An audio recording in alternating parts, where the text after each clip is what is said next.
We are live on another dog walk and talkins, because that's how we do it. That's how does it.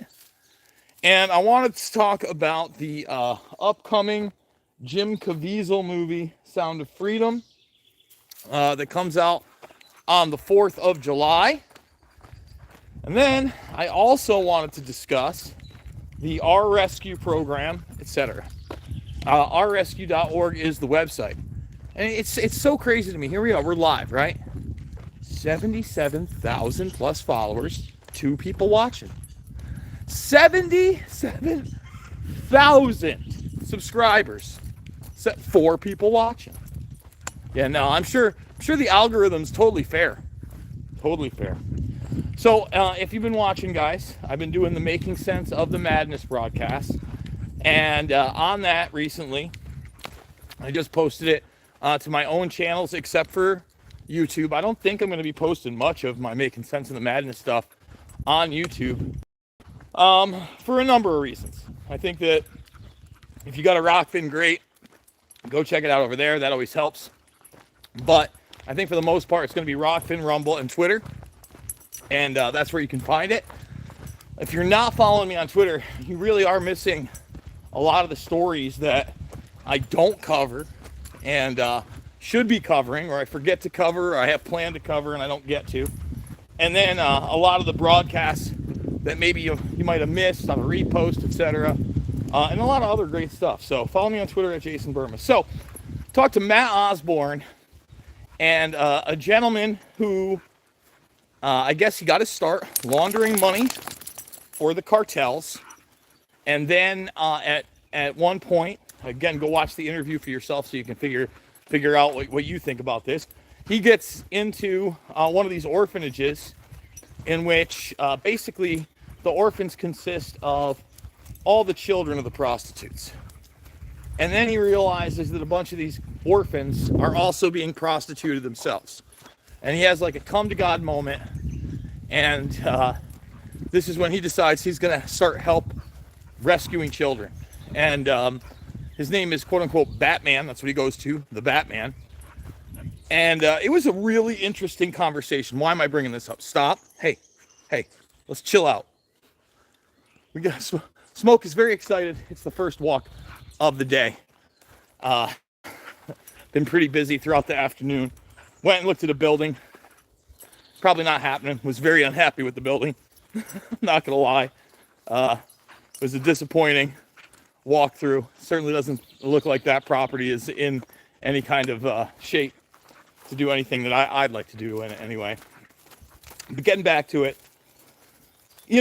these guys seem really sincere. Matt Osborne was a really interesting character because he's a guy comes straight from the intel community.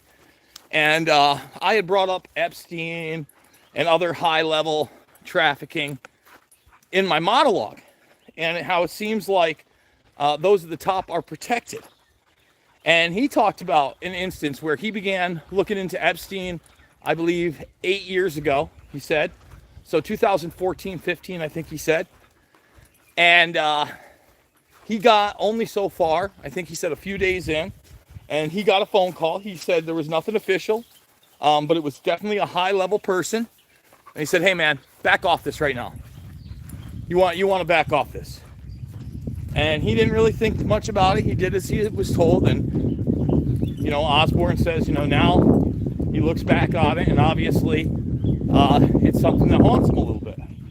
But, what would that guy been able to do if he was already being told to back off by a high-ranking member, etc.? So, this film, Sound of Freedom, has the Caviezel. And look, I like Jim Caviezel as an actor. I think he's a really great actor. He's currently going viral right now because of his conversation with Steve Bannon on the Adrenochrome. So I think I want to talk a little bit about that. I think it's important to get that out there. It's funny, Bannon actually brought up the Fear and Loathing in Las Vegas scene that I often point to, where these guys have this drug that they got from one of the lawyer's clients who happens to be in law enforcement. And when they go down to the casino floor everybody's like a weird looking reptile. Odd, right? So Bannon brings this up, and actually, you know, Caviezel kind of talks around it a bit. He's like, look, you know, this is a real thing. And he starts talking about barrels and how they get $77,000 a barrel for these body parts that somehow they're going to extract adrenochrome from. Look, I got to tell you, I only have a baseline of what the substance is actually used for and when. And I've said it before, I'll say it again. I think that a lot of this mythos surrounding it has to do with the writings of Crowley. Okay, anybody can look it up. But Crowley, while he was invoking what some people might call a demon, and not only a demon, but if you look up the entity that he was invoking at the time, it has a little look of a gray alien. Just want to point that out there. And again, I'm not saying he invoked anything, that he actually contacted any beings, etc., etc., etc. But in it, he writes about sex magic. And in that sex magic, it's essentially you raping a young virgin boy, and at the apex of climax, slitting that boy's throat, and then taking that blood and drinking it. That's pretty wild, huh? It's pretty weird. That's the most powerful thing. And that correlates so much to the idea of a heightened sense of being, right? Of fear and pain coming to fruition at those last moments. It's even really kind of ghoulish when you think of the tales of vampires, or even the real dude Vlad the Impaler himself. And then you have all these other separate types of weird blood rituals and pagan rituals that have been around for ages, okay? So here's the thing. I don't know who's telling Caviezel this. I do know that he's playing Mike Ballard. So for those that don't know who Mike Ballard is, Mike Ballard is the gentleman that also went viral in a separate clip a few weeks ago via the Redacted show, where he talked about a series that he's going to be doing with Mel Gibson. I guess it's like a 4-part series. So Ballard didn't come on the show, but his partner did. And I think the guy, first of all, I think Osborne is a very genuine dude.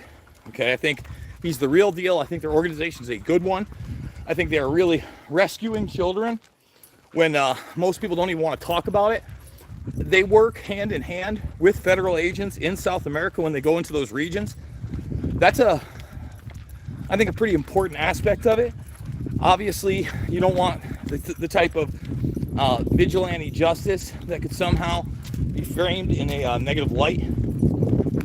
So really, an awesome hour with those guys. That's posted everywhere now, that I'm going to be posting it, other than maybe band.video. The thing with band is that, you know, I kind of branded my channel, the Reality Rants one, and I get it, you know, all these are Info Warrior, same thing, but do I want to start another channel at band? Should I start another channel at band? It's just so much work, man. You know, I'm recording 3, 4, sometimes 5 hours a day, depending on what I'm doing. I will be doing Mixed Martial Mindset tonight with Fitch. That's going to be, I think, 8 p.m. Eastern. That's when we're doing that one. So we're doing it. We're doing it big. We're doing it bigly. Let's get the thumbs up, the subscribe and share. And plus, you know, I haven't even been with you that long. What's the count on this one? 9 minutes? I'm huffing and puffing, guys. I'm out of shape. You know, just to kind of relate to this whole thing, I really don't know if I was, and you can call me a sissy or a pansy or whatever. I don't know if I was emotionally ready to get another dog. You know, the last 3 were rough. They're rough. And I know that I certainly wouldn't have gone out on my own and done this. But because it involved a family member and, you know, obviously a pretty cool dude, we're doing it. We're doing it, and it gets my big ass out, hopefully to lose a little bit of the poundage, get a little of the sunshine, a little of the vitamin D I tell everybody about, and do this twice a day. I don't want to broadcast like 2 walks a day. Who knows? You know, you get breaking news, I might have to. But getting in like 1.5 miles, 2 miles each way, believe me, he's been all over me today. All over me today to get out here.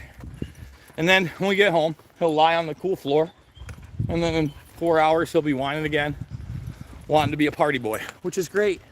It's a cool thing about having a dog, huh? It's a cool thing about having a doggins. Other great interviews that you can check out via Making Sense of the Madness this week. You can check out the Dick Russell interview on RFK Jr. We talked a lot about that. JFK. He had brought up Jonestown. Jonestown, another very underreported and unknown operation that is not what the history books teach, and has been controlled by a vast amount of narrative management. Make no mistake about it. 110%. So that's a great conversation. We also posted the Dr. Pierre Corey conversation. Awesome one. And we also had a conversation with Alec Zeck. I'm not sure if I've reposted that one yet. I may not. I think today would be the day to do so. I think it aired yesterday. But we have that not only terrain theory conversation, but the conversation about what virology is and if viruses even exist. I am in the viruses exist camp, by the way. I want to make sure everybody knows that. However, lest all voices be heard, that is a great platform where I am constantly talking with people that I do not agree with. For instance, at the end of that, you know, I'm talking to a woman who does work on the border, and she's referencing Timothy McVeigh and these what is it, like fertilizer bombs.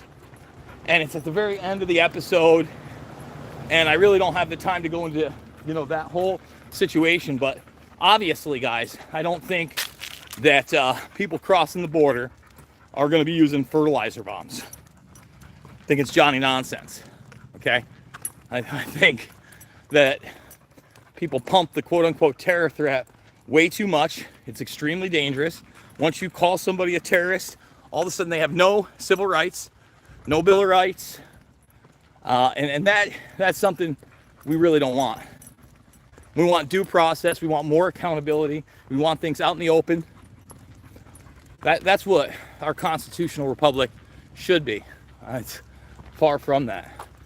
Do want to remind everybody that the links down below are how you can support the broadcast. Not only are we doing great interviews on Making Sense of the Madness, but of course we do 2 premium interviews every single week that come out over the weekend. And on Wednesdays, we often do a pre-record interview. And this week's was David Whelan about the John Lennon assassination. And that was just a plethora of really interesting information that I was completely ignorant of prior. Just like everything, guys, I tell you, I don't know it all. I don't think any of us can. Hopefully the quality of this one's a little bit better, guys. I popped the SIM card into a separate phone that has a nicer front-facing camera. So even though maybe it's a little choppy, it's still a lot more steady for me and the Smokey. Smoke, come on, buddy. Ooh, wow, look how hot this is. Yeah, he doesn't want to be on there. Look at that. Tire tracks fresh, burnt in, and like wet. It's so hot. All right, buddy. All right, we're getting back to the grass. I got you. Ooh, maybe we should go walk underneath the water. That would be very like 11, 12 years old to Jason, watering the baseball fields here. Gorgeous day out here in Iowa, by the way, guys. Love it, love it. All right, I'm gonna wrap it up. Again, redvoicemedia.com/uncensored. Sign up, get the first week for $1. You get everything Red Voice Media, but it really helps support my broadcast. Tell them Jason Bermas sent you. And then you wanna help other ways? It's right down below. Right down below, guys. I love you. It's not about left or right. It's always about right and wrong. And I will see you all on the flip side.